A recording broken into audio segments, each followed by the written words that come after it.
नमस्कार, बहुत स्वागत है आपका। मैं हूं आपके साथ सुमित शर्मा। तमाम कानूनों, पुलिस की तमाम कोशिशों और सरकार की तमाम सख्ती के बावजूद बेटियों की आबरू और जिंदगी महफूज नहीं है। दरिंदों की नजर हर वक्त अगले शिकार पर रहती है। हैवानियत का आलम यह है कि मासूम बच्चियां भी सुरक्षित नहीं है, या यूं कहा जाए कि बच्चियां हैवानों का आसान टारगेट बन रही हैं। मध्य प्रदेश और छत्तीसगढ़ में एक के बाद एक छोटी बच्चियों के साथ हो रही घिनौनी वारदात ने मां बाप के दिल में खौफ भर दिया है। देश की आधी आबादी पूछ रही है कि हैवानियत से कब मिलेगी आजादी।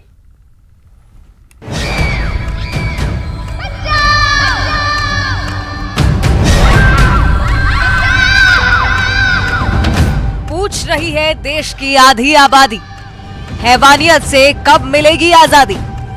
कब तक तार तार होता रहेगा देश का दिल।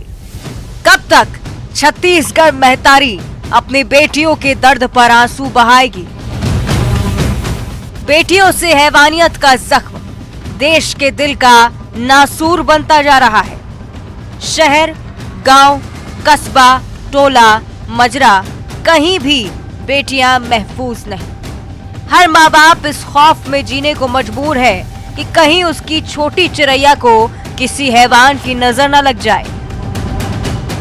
लहू से सने दर्द के घने अंधियारे में ग्वालियर के एक माँ बाप की खुशियां डूब गईं। जिस पड़ोसी से उम्मीद रहती है कि वो वक्त बेवक्त काम आएगा, उसी ने इनकी छोटी चिरैया का गला घोट दिया।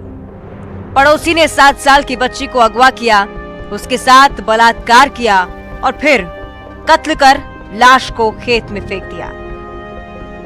पुलिस ने जब सख्ती से पूछताछ की तो आरोपी ने अपना जुर्म कबूल कर लिया। जो क्लू मिले उससे तलाश की गई, तो जो संदिग्ध था उसको पकड़ा गया, उससे पूछताछ की गई तो उसको द्वारा स्वीकार किया गया कि कहाँ उसने उस बच्ची को फेंका था।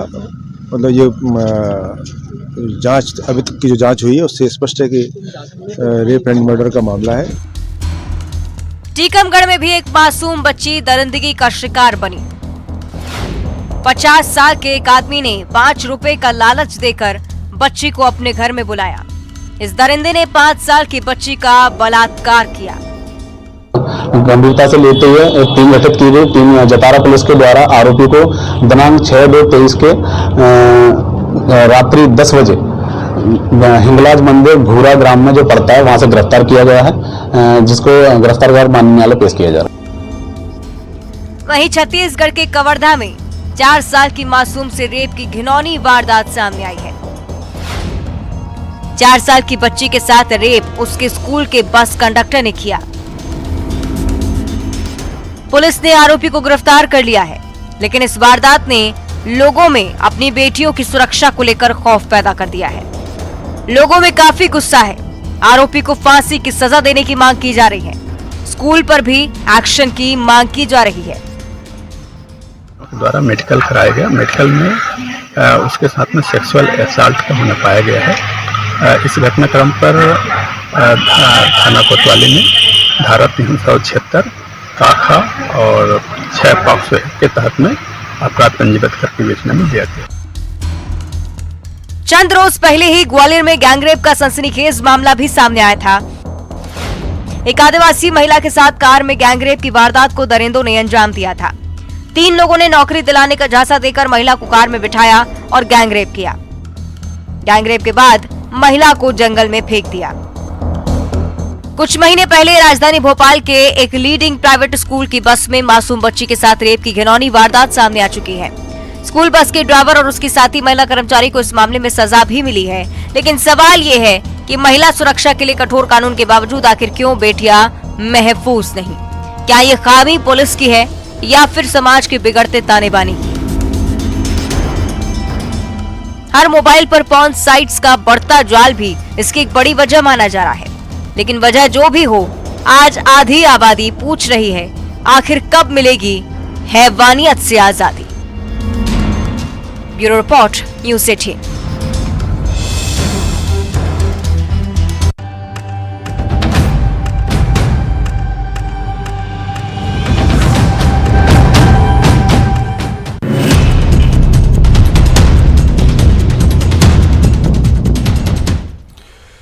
भले ही देश में कट्टरपंथी संगठन पीएफआई पर प्रतिबंध लगा दिया गया हो, लेकिन एमपी में आज भी पीएफआई का नेटवर्क सक्रिय है, एक्टिव है। इस नेटवर्क को ध्वस्त करने में जांच एजेंसियों का पसीना छूट रहा है। सबसे बड़ी बात यह है कि पीएफआई नेटवर्क पाकिस्तान से ऑपरेट हो रहा है और एमपी में पीएफआई सिमी आतंकी संगठन की विचारधारा को आगे बढ़ाने का काम कर रहा है।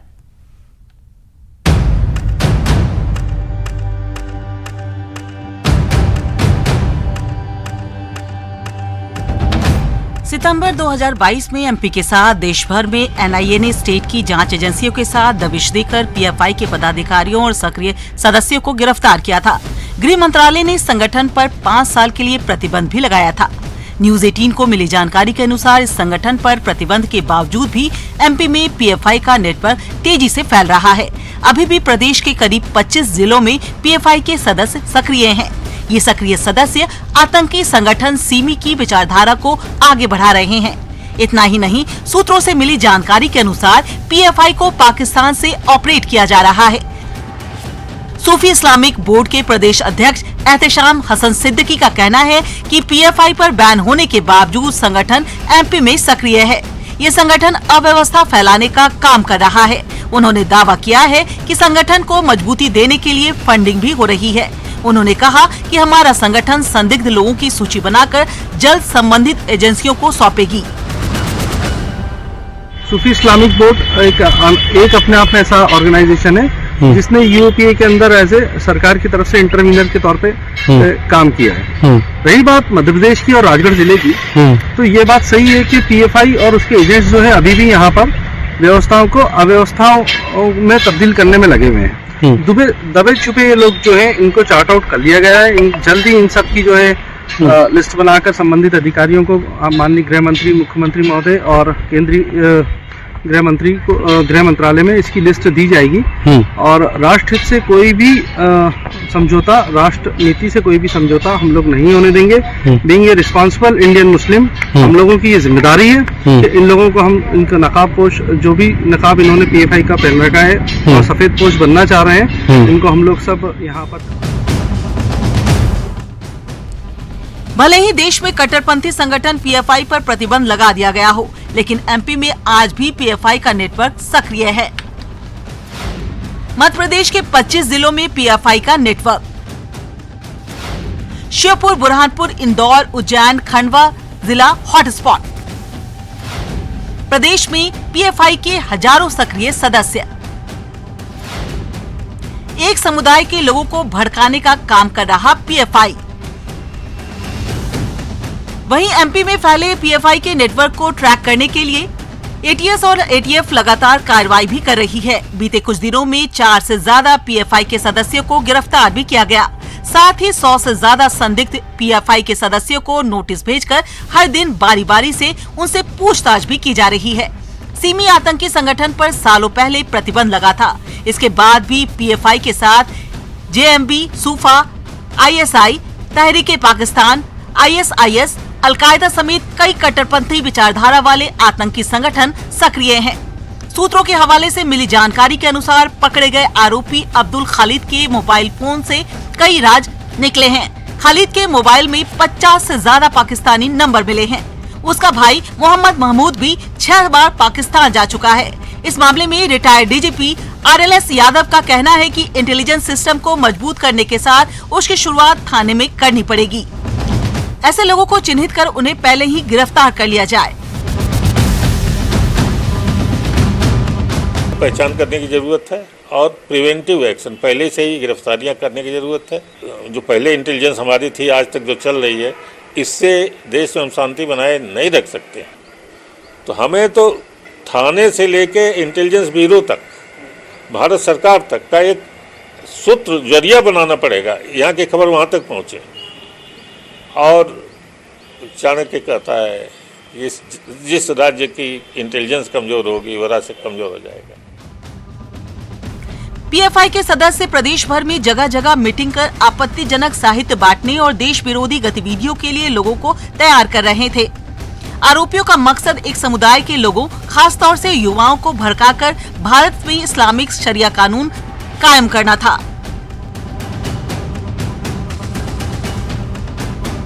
मध्य प्रदेश में पीएफआई के सक्रिय सदस्य पुलिस के लिए सिरदर्द बन गए हैं। हैरत की बात है कि मध्य प्रदेश में भी देश की तरह पीएफआई संगठन प्रतिबंध है, लेकिन इसके बावजूद भी 25 जिलों में इनकी सक्रियता दिखाई दे रही है। अब ये पीएफआई के सदस्य मध्य प्रदेश पुलिस के सामने सबसे बड़ी चुनौती बन गए हैं। कैमरामैन अजय तंवर के साथ मनोज राठौर, न्यूज़ 18 भोपाल। एमपी में पीएफआई को लेकर एक और बड़ा खुलासा हुआ है। पता चला है कि एमपी में पिछले कुछ समय में हुए दंगों में पीएफआई का हाथ था। इन दंगों की अब नए सिरे से जांच हो रही है। पीएफआई के दंगों से जुड़े तार पर बारीकी से पड़ताल की जा रही है।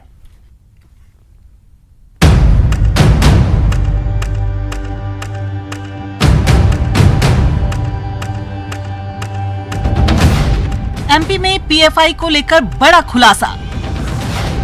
एमपी में सांप्रदायिक सौहार्द बिगाड़ रहा पीएफआई। एमपी में 7 साल में 229 सांप्रदायिक दंगे। मध्य प्रदेश में बीते 7 साल में 229 दंगे हुए।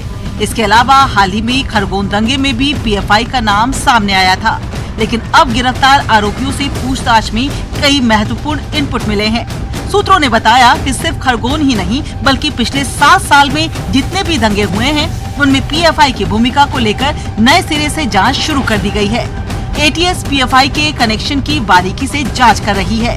जांच एजेंसियों को दंगे में पीएफआई का हाथ होने का शक है। प्रदेश में बीते 7 साल में 229 दंगे हुए। खरगोन दंगे में पीएफआई का नाम सामने आया था। प्रदेश में सांप्रदायिक सौहार्द बिगाड़ने की कोशिश। सोशल मीडिया पर इंटेलिजेंस की नजर। पीएफआई को लेकर हुए सनसनीखेज खुलासे के बाद इंटेलिजेंस एजेंसियां अलर्ट हो गई है। पुलिस अधिकारियों का मानना है कि सोशल मीडिया पर सांप्रदायिक सौहार्द बिगाड़ने की कोशिश करने वालों पर इंटेलिजेंस विंग और सोशल मीडिया सेल की नजर है। ऐसे लोगों के खिलाफ कार्रवाई भी की जा रही है।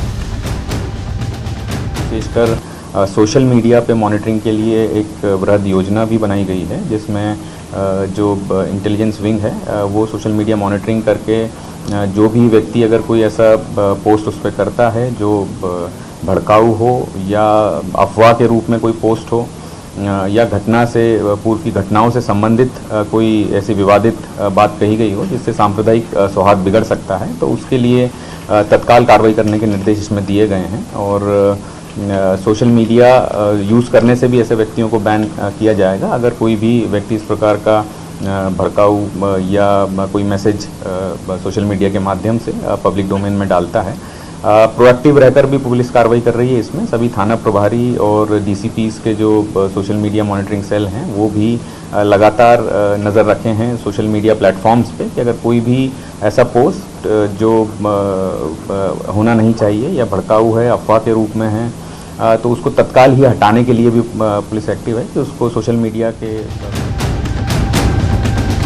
प्रदेश में पीएफआई के नेटवर्क को ध्वस्त करना जांच एजेंसियों के लिए सबसे बड़ी चुनौती है। स्टेट के साथ सेंट्रल जांच एजेंसियों की जांच लगातार जारी है। खरगोन दंगों के बाद लगातार इंटेलिजेंस को इनपुट मिल रहे हैं कि पीएफआई का इन दंगों में हाथ है। हालांकि अब 7 साल में जितने भी मध्य प्रदेश में दंगे हुए हैं उसकी जांच इंटेलिजेंस और तमाम एजेंसियों ने शुरू कर दी है, लेकिन अभी भी पुलिस के सामने ये चुनौती है कि आखिरकार मध्य प्रदेश में फैले पीएफआई के नेटवर्क को कैसे ध्वस्त करेगी। कैमरामैन अजय तंवर के साथ मनोज राठौर, न्यूज़ 18 भोपाल। पीएम मोदी हर बार अपने कपड़ों या जैकेट्स की वजह से सुर्खियों में बने रहते हैं। इस बार भी उन्होंने एक खास तरह की जैकेट पहनी जो चर्चा का विषय बनी हुई है। बता दें कि पीएम मोदी आज संसद में जो जैकेट पहनकर पहुंचे थे वो 28 सिंगल यूज्ड प्लास्टिक बॉटल से बनाई गई है। दरअसल संसद के बजट सत्र के दौरान प्रधानमंत्री नरेंद्र मोदी एक खास जैकेट पहने नजर आए। प्रधानमंत्री नरेंद्र मोदी बुधवार को संसद में नीले रंग की खास जैकेट पहने हुए नजर आए। जैकेट को प्लास्टिक की बोतलों को रिसाइकिल कर तैयार किया गया है। इंडियन ऑयल कॉरपोरेशन ने बेंगलुरु में इंडिया एनर्जी वीक में पीएम मोदी को ये जैकेट भेंट की थी। बता दें कि इंडियन ऑयल कॉरपोरेशन हर साल 10 करोड़ बोतल्स को रिसाइकिल करेगा, जिससे सशस्त्र बलों के लिए वर्दी बनाई जाएगी।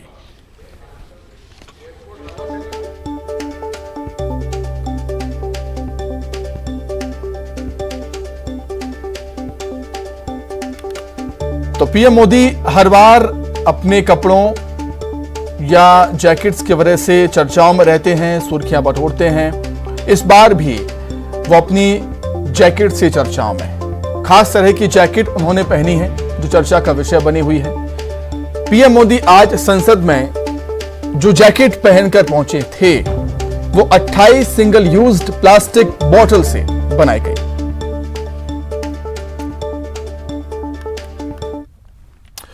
बिलासपुर से खबर, जहां भीम आर्मी के पोस्टर को लेकर बवाल हो गया। भीम आर्मी के पोस्टर हटाने को लेकर विवाद हुआ है। पोस्टर हटाने पहुंचा निगम का अतिक्रमण दस्ता। निगम कर्मचारी से भिड़ गए भीम आर्मी के कार्यकर्ता। भीम आर्मी ने बिना अनुमति के पोस्टर लगाए थे। नगर निगम का यह कहना है, मौके पर बड़ी संख्या में पुलिस बल भी तैनात रहा। मंच से पोस्टर नहीं हटाने के लिए कार्यकर्ता अड़े रहे।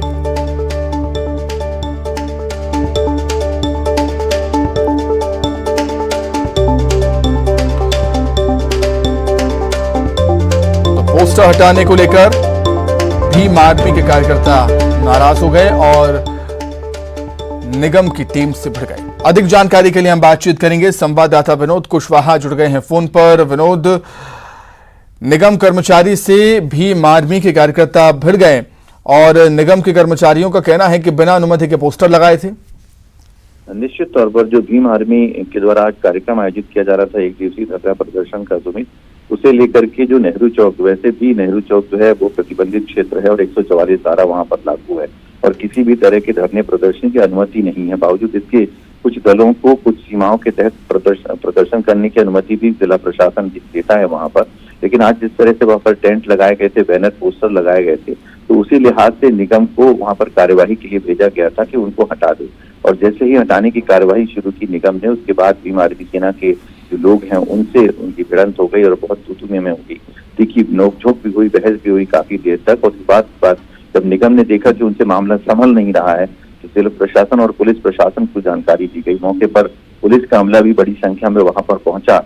लेकिन जिस तरह के हालात थे उससे फिर यही हुआ कि पुलिस बल ने भी समझौता किया और वापस लौट गया। तो कुल मिलाकर काफी ज्यादा तनावपूर्ण स्थिति अभी भी, चूंकि प्रदर्शन जारी है और तनावपूर्ण स्थिति अभी भी निर्मित है। ठीक है विनोद, बहुत शुक्रिया तमाम जानकारी के लिए। कवर्धा से बड़ी खबर, जहां मासूम से दुष्कर्म का मामले में प्रशासन ने जांच कमेटी गठित की है। कलेक्टर ने जांच के लिए टीम बनाई है। अतिरिक्त कलेक्टर की अगुवाई में जांच होगी। 24 घंटे में जांच रिपोर्ट सौंपने के निर्देश भी दिए गए। अधिक जानकारी के लिए हम बातचीत करेंगे। संवाददाता मनीष जुड़ गए हैं फोन पर। मनीष, निश्चित तौर पर जांच होनी चाहिए और कठोर कदम उठने चाहिए।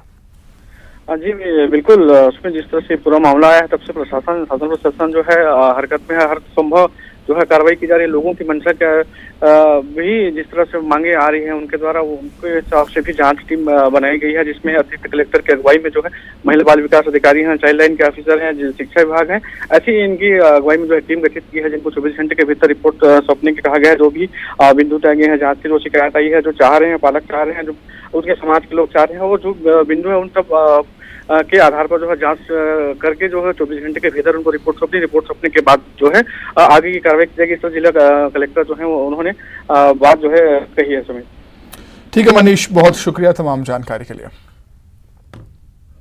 महिला बाल विकास अधिकारी रहेंगे और जिला शिक्षा अधिकारी को भी इसमें शामिल करेंगे। जिला शिक्षा इसी के साथ ही फिलहाल इस बुलेटिन में इतना ही। खबरें लगातार जारी है। नमस्कार।